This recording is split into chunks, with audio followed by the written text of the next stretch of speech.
The road from struggle meal to street food is a well-traveled one. The trinity of street food archetypes, deep-fried, wrapped in bread, and put on a stick, are themselves indicative of working-class origins. Street food is portable for the working schmuck who needs to grab a bite and go. It is high in calories to power laborers through their day. And it is filling, so that hunger pangs do not distract from one's work.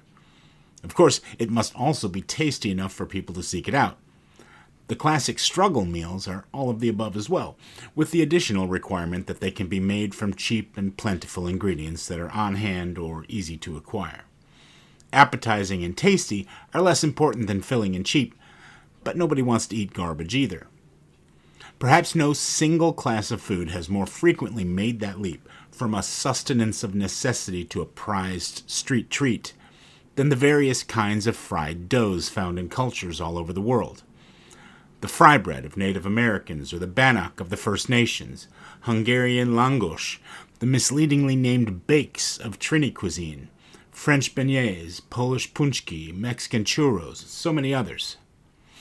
Add South African Vetkoek to the list.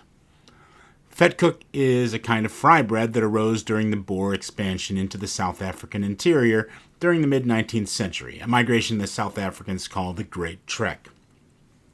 These voortrekkers, or early migrants, were descendants of the Dutch settlers that had been settling the Cape Colony under the auspices of the Dutch East India Company since 1652.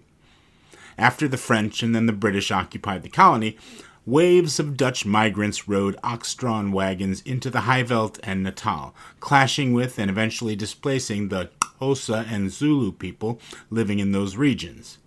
So while, as with other versions of fried dough, Vetkoek came about as a subsistence food that could be prepared from minimalist ingredients while traveling a hard road, one important distinction is that in this case, the voortrekkers were the colonizers, not the colonized. But Vetkoek, which is an Afrikaner word meaning fat cake, these fried breads are served across South Africa to this day. They're made from very simple doughs of flour, water, yeast, and salt, though most of the recipes I saw added some sugar as well to speed up the rising process. Their popularity cuts across cultural and ethnic lines and indeed national boundaries, as they're popular also in Lesotho, Botswana, and Namibia. Depending on the region or the local language, they may be called amagwinya, mandazi, or puff puff instead of Vetkoek, but people in the region enjoy them in similar ways, eating them plain, hot out of the oil, topping them with a slice of polony, or slicing them open and filling them with various sweet and savory ingredients. The resulting fried breads are crisp and chewy, less light than an American-style glazed donut, but not dense and cakey either. Rather, they have the sturdy crumb of a roll made with strong flour, the kind of bread that can be compressed but springs back into shape quickly, with the oily and blistered surface of a fried pastry. They're best eaten fresh while still warm, though they will keep for a day or so depending on the oil they were fried in. One popular filling option is apricot jam. Add some powdered sugar and this would look and taste a lot like a Polish punchek. As it is, it's simply a jam sandwich with a bread that resembles a chewier, less sweet donut. It's good though. The jam, tart and sweet, brightly summery, mostly staying within the confines of the Vetkoek, but squishing out the sides a bit when you bite in. Cheese and chutney is another common Vetkoek option.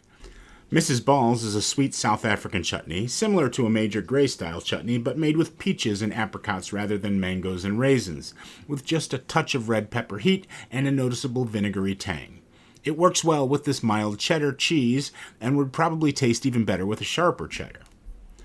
But the most popular Vetkoek filling, popular enough that nearly every recipe for the Vetkoek bread that I found online also came with a recipe for this filling, is a kind of ground beef curry with carrots and peas that they just call curried mince.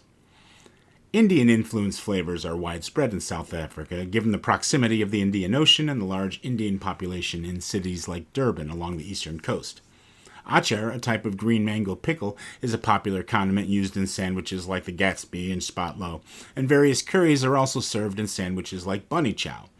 This, however, is a more simplified curry mince than a more traditional Indian dish like keema pab, using just a few spices and coming together in a short period of time.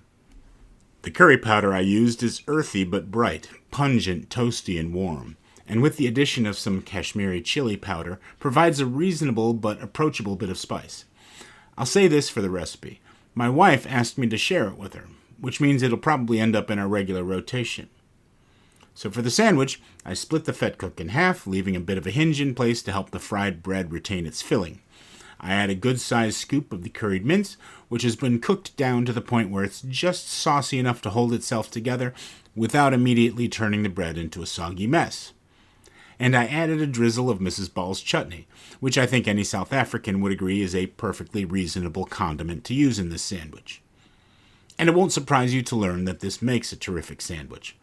The curried mince is savory, aromatic, with the occasional al dente bite of carrot or pea, and the softer bits of potato breaking up the monotonous sloppy Joe texture of ground beef and sauce.